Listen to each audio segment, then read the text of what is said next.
Filmové paródie, kedysi obľúbené komédie a popkultúrne kinohity, ktoré sa so svojimi ikonickými momentami či hláškami zapísali do dejín. Scary Movie a jemu podobné snímky dominovali začiatku milénia, no dnes sa už podobných paródií takmer nedočkáme. Prečo paródie zmizli z kín a vrátia sa ešte? Ja som fangorka z Netflixu a na našom kanáli robím pravidelne rôzne analýzy filmov, seriálov či všelijakých popkultúrnych fenoménov.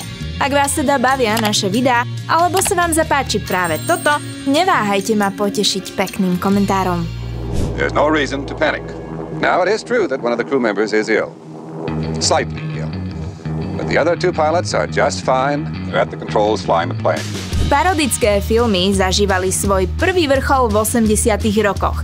Klasiky ako Pripútajte sa, prosím, alebo Bláznivá strela nastavili latku vysoko, predovšetkým vďaka kombinácii absurdného humoru a zručnej práce s žánrovými predlohami.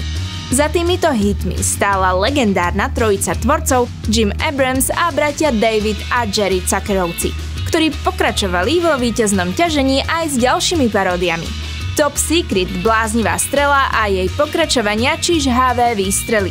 Tieto filmy zožali úspech u divákov aj kritikov a v kinách utržili desiatky miliónov dolárov. Druhú vrcholnú vlnu zažili paródie okolo prelomu milénia. V roku 2000 prišiel do kin film Scary Movie parodujúci horor Vrescott, ale aj ďalšie klasické slashery a stal sa celosvetovou senzáciou. Pri relatívne nízkom rozpočte film zarobil celosvetovo 278 miliónov dolárov a odštartoval celú sériu, ktorá sa rozrástla medzi rokmi 2000 až 2013 o ďalších 5 dielov. Na dôvažok Scary Movie oživil záujem Hollywoodu o paródie všeobecne a vznikli tituly ako Bullshit, Desnej dojak alebo Veľký biják. I am the token black guy. I'm just supposed to smile, stay out of the conversation, and say things like, damn, shit, and that is whack. Hoci kritici túto vlnu hodnotili veľmi negatívne, komerčne spočiatku uspela. Samotná séria Scary Movie dokázala v kinách celkovo utržiť takmer 900 miliónov dolárov a paródie sa stali krátkodobou stávkou na istotu. Pokiaľ publikum poznalo originálne predlohy, rado sa zasmialo na ich bizarnom prekrútení. Pre divákov, ktorí preferovali charakterovo vedenú komédiu, nie iba montáž vtipov, existovala aj alternatívna línia v podobe sofistikovanejších paródií. Vznikol autorský projekt herca Mikea Myersa, ktorý čerpal z fascinácie Jamesom Bondom, britskou popkultúrou a 60. rokmi. Séria o Austinovi Powersovi bola komerčným úspechom a kritici ju chválili za štilizáciu, detailnú prácu s klišé i vytvorenie ikonických postav. Nehovoriac o tom, že ovplyvnila štýl neskorších titulov z tohto žánru. Avšak na rozdiel od rýchlokvašných paródií, ktoré sa zakladali len na reťazení scén a vizuálnych gagoch, Austin Powers mal vlastný príbeh, uveriteľné postavy aj autorský podpis. Fungoval ako vľúdna podsta popkultúre, podobne ako titul Galaxy Quest. Ten síce paroduje sci-fi kultúru, najmä seriál Star Trek, no robí to s nečakanou úctou a láskavosťou. Mnohí tento film za paródiu ani nepovažujú, pretože nostalgicky oslavuje svoje predlohy, čím sa radí skôr k akémusi pastišu alebo metakomédii. Je teda zrejmé, že najväčšie paródie dokázali na prelome tisícročí nielen zarobiť balík peňazí, ale stali sa globálnymi fenoménmi, ktoré sú dodnes nezabudnutelné. What is this thing? I mean, it serves no useful purpose for there to be a bunch of choppy, crushy things in the middle of a hallway. No, I think we shouldn't have to do this. It makes no logical sense. Why is it here? Because it's on the television show. Well, forget it! I'm not doing it! This episode was badly written! Okolo roku 2010 nastal poriadny zošup. Zatiaľ čo prvé Scary Movie filmy boli pre štúdia zlatou baňou, neskoršie pokusy už publikum tak nevtiahli. Kvalita spomínaných odvarov ako Desnej dojak alebo Veľký bijak sa sklzla hlboko do podpriemeru a nemožno opomenúť síce istým spôsobom nezabudnutelné, no stále príšerné tituly Tohle je Sparta či Disaster Movie. Tieto filmy spadajú do trendu, ktorý sa medzi rokmi 2000 až 2010 označoval ako blank movie subžáner. Išlo o nasledovníkov Scary Movie, ktoré sa stali produktami pásovej výroby. Bol to formát založený na rýchlom striedaní referencií, ako by niekto iba napísal zoznam vtedajších filmových hitov. Väčšinou chýbal ucelený príbeh a ostal len nejaký rámcový motív ako upíry, apokalypsa, hľadanie lásky a podobne. Premyslené vtipné pointy vystriedal povrchný humor, ktorý fungoval len ak divák poznal pôvodnú scénu. Všetky tieto počiny spájali nízke rozpočty, slabé herecké výkony a scenáre spráskané na kolene. Paródia na Twilight, paródia na 300, paródia na Kung Fu Pandu, Indiana Jones, Pirátov z Karibiku či Narniu mali na rováši prevažne dvaja muži.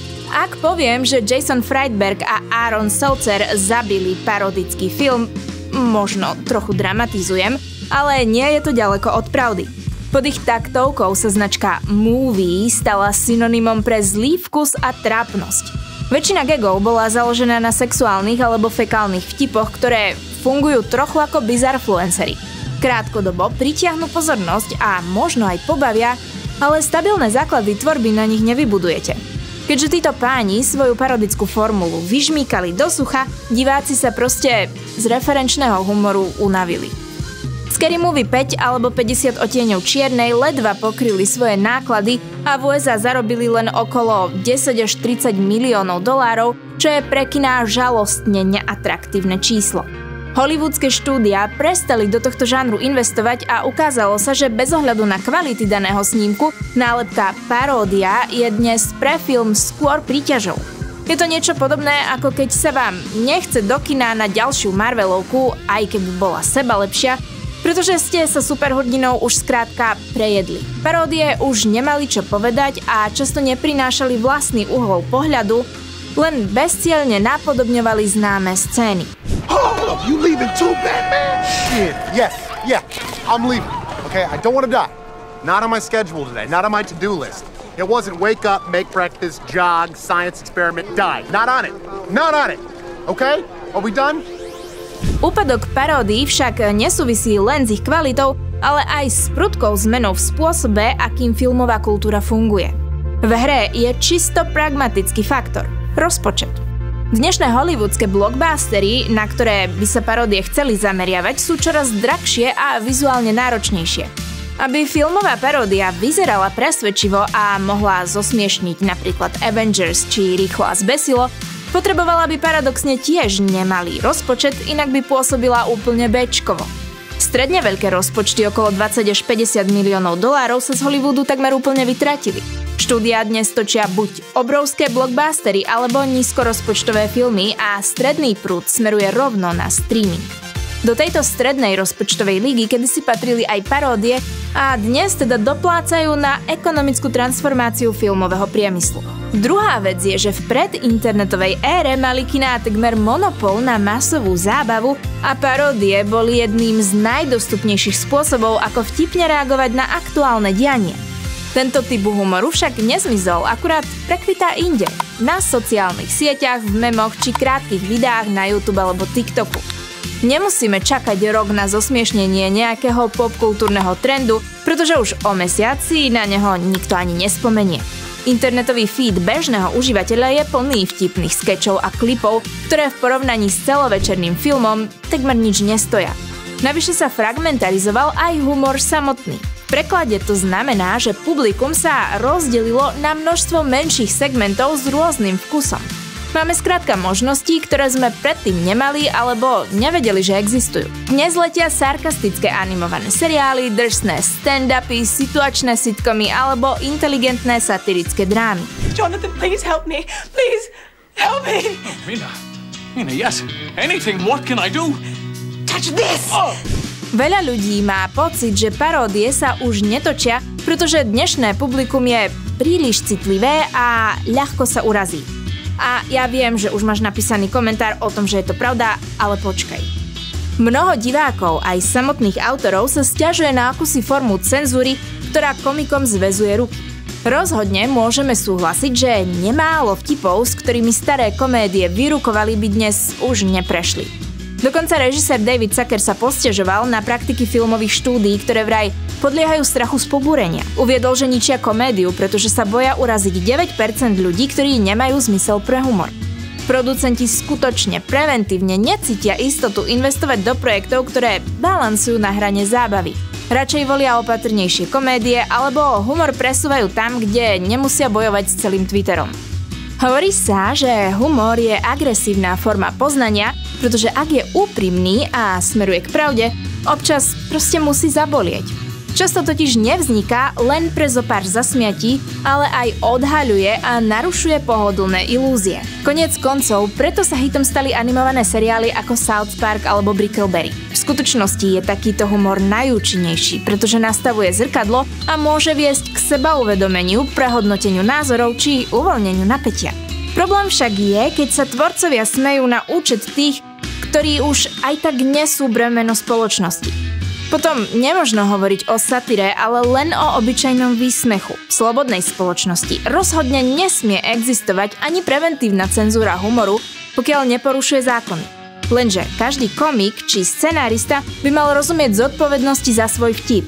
To neznamená, že má byť mäkký, ale musí chápať, prečo sa z niečoho smeje. Dovolím si povedať, že veľa tvorcov, ktorí dnes plačú, že už nemôžu vtip postaviť na nejakom hlúpom stereotype v štýle haha, to je gay, akurát smútia za časmi, keď mohli vytrieskať veľké prachy z lenivej scenaristiky. Títo ľudia odmietajú niesť zodpovednosť za obsah, ktorý vytvárajú a zamieňajú si kritiku s cenzúrou.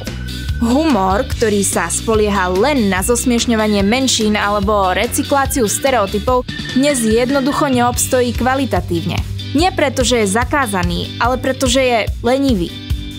Nepopieram, že veľké štúdia sa naozaj boja verejnej reakcie na slabý alebo zjednodušujúci vtip a preto preferujú bezpečné cesty. Určite však neplatí, že nikto už nemôže nič povedať, pretože sme doslova na internete a všetci neustále hovoria celkom otvorene, čo si myslia. Niekedy by až toľko nemuseli. Neviazaný humor, ktorý bol kedysi uzavretý v škatulke filmových paródií, tak dnes môžete nájsť na každom kroku a doslova sa mu takmer nedá vyhnúť. Isté, filmové paródie typu Scary Movie už nevznikajú, pretože daný žáner sa proste kvalitatívne vyčerpal a už sa finančne neoplatí.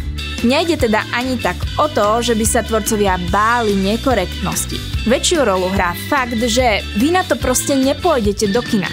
Paródie na striebornom plátne sú mŕtve a hoci nemôžeme s určitosťou povedať, že navždy, filmový priemysel sa proste vyvíja.